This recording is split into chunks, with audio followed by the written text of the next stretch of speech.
না মানে মোর ভাই কামাই করছে সারাদিন কামাই করছে।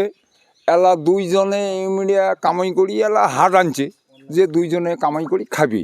ইয়ের মধ্যে উয়ার আর্মি উয়ার ড্যাগনামল কার্তিক, কিন্তু উয়ার যেটা চাকরি করে উয়ার বিশ্বজিৎ রায় যে উয়ার কাপড় দেয় 2 দিন কাপড় ধয় নাই। আর না দেওয়ার পরে উয়া এমন ডাঙাইছে, শ্যামল খেড়কি দিয়ে পালাইছে, উয়েক পাইছে। একজন আছে আর কি ওর নাম ধরুন কী ওই বিজু আর ওই বিশ্বজিৎ রায়। বিজু ধরছে, বিশ্বজিৎ রায় মারছে, বটিত মারছে। তা এলা ফেলে থুইছে। তা মোর বেটা গেছে যে কয় তোর কাকা মরবে রে, তুই নিয়ে যা, মোর বেটা তোর না আনবে।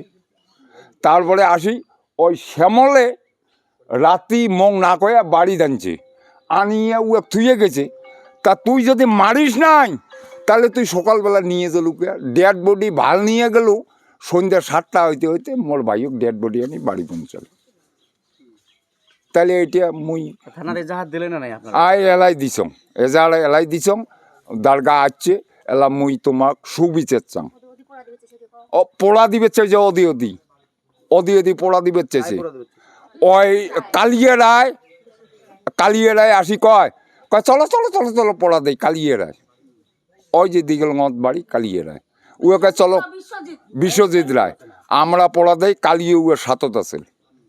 তা কালিয়েও ভাষা খাবে যে তুই কে আসি কইস মোক পড়া দেওয়া কথা। হ্যাঁ, তারপরে মুই দাবড়ে উয়ে খেতে দিলাম, তুই একটা কথা না কইস, এটি মোর ভাই মরছে। পুলিশ যাচ্ছে না নাই? হ্যাঁ, পুলিশ যাচ্ছে। পুলিশ এখন মুই প্রশাসনক বিচার দিছম, প্রশাসনে কি করে মুই ওইটা সুবিচার চাং হয়েছিল আর কি। তাতে সেইদিন মাৰামাৰিখন হোৱাৰ পিছত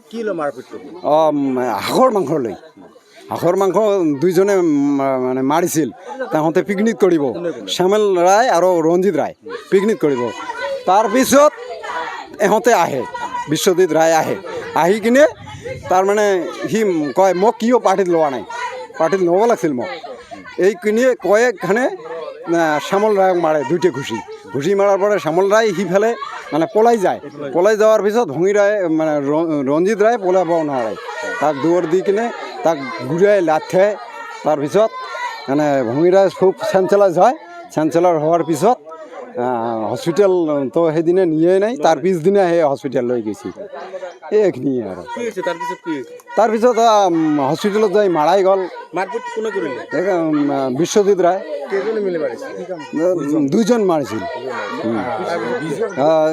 ইয়াৰ নাম কি আছিল? বিজু ৰায়। বিশ্বজিৎ আৰ্মি চাকৰি কৰে। তেওঁ একো নহয়, বন্ধু হিচাপত এইখিনি মানে বন্ধু হিচাপত কামখিনি হৈছে। বন্ধু হয়। এতিয়া আমি বিচাৰোঁ আমাৰ গাঁওখন শান্তিত থাকিব লাগে, মানুহটোৰ সজা হ'ব লাগে, ফাঁচি হ'ব লাগে। ঠাইখন ৰুচি বাটটো নহয় গেন্দাপাড়া পাট্টু।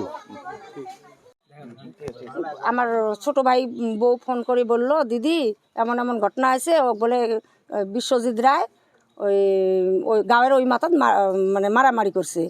তা মারামারি করার পাছত ও কার্তিক তো অধিক পলাইছে। তারপিছত হলো যে শ্যামল রায়ের ঘরত করছে, শ্যামল রায় না পারিয়া যে এটি যদি মরে মুই ফাঁসিম, ও আনিয়ে ঘরত থুছে। ঘরত থাকার পিছত ছোট ভাই বউ ফোন করিয়ে কয় তোমা আসো, এমন ঘটনা, অত রাতে ছাড়া আসা সম্ভব না। এখন কী করি, আমাকে কিশোর নিয়ে যাও, ডাক্তারখানা নিয়ে যাও, আমরা আছি। পরে ওই অবস্থায় কার্তিক আসিয়া বিশ্বজিৎ রায় আসিয়া নিয়ে গেছে হসপিটাল, নিয়ে যায় হসপিটালত বলে ওই যে বাড়ির মেশো কাকই কয় নেই, ও নিয়ে মানে আমরা শুনছি আসা কথা, তার আগতে সরকারি হসপিটালত নিয়ে গেছে, নিয়ে থুয়ে সেলাইন একটা লাগে দিয়ে ও বলে মাল খাবার গেছে। ও সেলাইনে টানির পাওয়া লাগছে না। কয়েকজন চ্যাংড়া মানা যা দেখছে, কয় তো কার্তিক জানছে না, ওখান থেকে আবার কি করে দিছে, ধুবড়ি ট্রান্সফার করে দিছে। তা ধুবড়ি ট্রান্সফার করে দিছে, ধুবড়িত বলে ভর্তি হওয়ার পায় না, তাতে মারা গেছে। ঘটনা কোন দিন? পরশু দিন, কালকে। ওইটাই তো আমি জানি না। শরীরত কিবা দাগ আছে নাকি মারপিট করা? আছে, এই ফালে আছে, বুকত ওই নিজেই কৈছে মোর বুকত লাগতেছে। আচ্ছা কার্তিকে যে মাৰিল এই কাৰ্তিকৰ লগত যি মৃত্যু হৈছে জনে তাৰ লগত সম্পৰ্কটো কি ওই যে বিশ্বজিৎ রায় বিশ্ব রায়